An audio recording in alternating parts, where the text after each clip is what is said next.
What's up, schoolmates? Salamat sa mga napilitan po. Anyway guys, so once again, we are back here again sa ating studio, dito sa Bagong Pilipinas Studio. So, ang ating recap from previous episode is that pinag-uusapan natin kung yung mga guests ba natin ay mga introvert, extro, or ambivert. Yeah. Or amphibian. Para ka sa kagaya ni James. De joke lang. So, yun nga. So, now naman, we'll be, I guess, digging deeper into what really constitutes an introvert, extrovert, or ambivert, diba? So, recap lang, si Sandra ay isang ambivert na medyo na-confused na rin yata siya. Yes. Napaisip na siya kung ano ba talaga ano ba talaga siya. So, si Leon naman ay, kahel na extrovert. Di ba kulay pa lang extrovert na? Si Mikay, hindi siya sure, but then like she feels like she's an introvert. Yeah. Yes.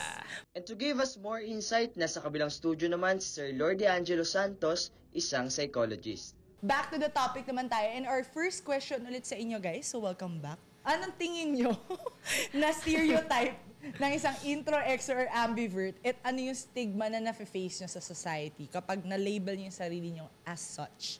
So, bigyan natin ng thinking time. Doon tayo sa agad sa ready, sumagot. Okay, Ayan! yung biggest stigma ba yan? Yung mga interpretations ng tao is pabida-bida kapag extrovert. Yes. Kasi lagi kang ready magsalita. And of course, in a classroom, yung mga sasagot talaga sa questions. Ako talaga sa classroom, ang technique ko, sasagot ako sa first 5 minutes, tapos di na ako magsasalita. Yes, paunang sabi agad. Ayoko masyado magpabida kasi, of course, give time to others. Pero may mga times din naman na may mga tao na super eager because doon lumalabas extrovertness nila. Oh. Tapos ako, minsan, as tahimik lang, parang, ano ba to? Siya na lang sasagutan lahat, parang siya na lang prof. Tapos, naisip ko din sarili ko, what if ganun din isip ng tao sa akin sometimes? So, yung interpretations ko ng mga extrovert, napaproject ko sa akin, nagpa-project ba ako sa kanila? And medyo di ko rin control. So, I just try my best to, hinay-hinay minsan. Love that. Yeah. It's giving self-awareness. Mika, ikaw naman.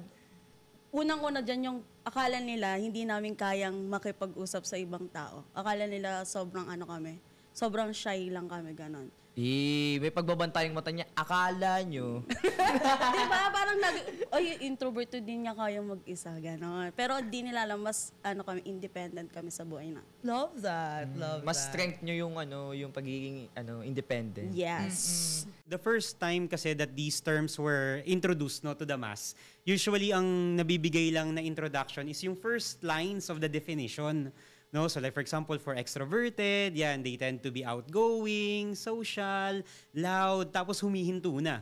So ngayon, yung deeper understanding ng public about these personality characteristics are somehow limited. Tapos hindi na napapakinggan kung ano pa yung ibang characteristics nila. No, tulad nga ng nasabi ni Leon kanina na nabanggit niya na akala bida-bida. No, but it's not just about being bida-bida, but it's about them participating on what they perceive to be something that they can take advantage of, or maybe their characteristics fits into that kind of social engagement. Same goes with the misconception about introverts na baka hindi makapagsalita. No, it's actually quite paradoxical, pero maraming introverts ang kayang magsalita. For example, in front of camera or in front of other people, they can engage with a lot of conversational settings. Yun nga lang, as compared to extroverts kasi, usually for introverts, since yung sustenance ang nagkakaroon ng, sabihin natin parang limitation, since it could make them feel more tired after a specific time. But again, once they engage on a good coping strategy, they can immediately go back to it. And people can perceive them just like any other extroverts. No? So, mas maganda kung if we want the public to understand these characteristics, let them know the entirety of the definition for each of these characteristics. Pero ano sa tingin mo ang stereotype na hindi naman na tama or totoo about introverts? Parang ang Oh, hirap. sabi niya eh. Iyak na siya. Parang ang hirap kasi Naiiyak ka. sobrang typical na lagi sinasabi sa amin na tahimik lang talaga, ang shy, ganun lang. Parang typical na ganun. Or parang ayaw nyo lang More talaga on ng attention. nerdy daw kami. Nerdy. Ayun, that's a very Or stereotypical. more like antisocial talaga kapag kapag Oh, introvert. do you think that's like true though? Sa akin, Antisocial? hindi naman. Siguro sa Hindi iba. naman. Sa iba.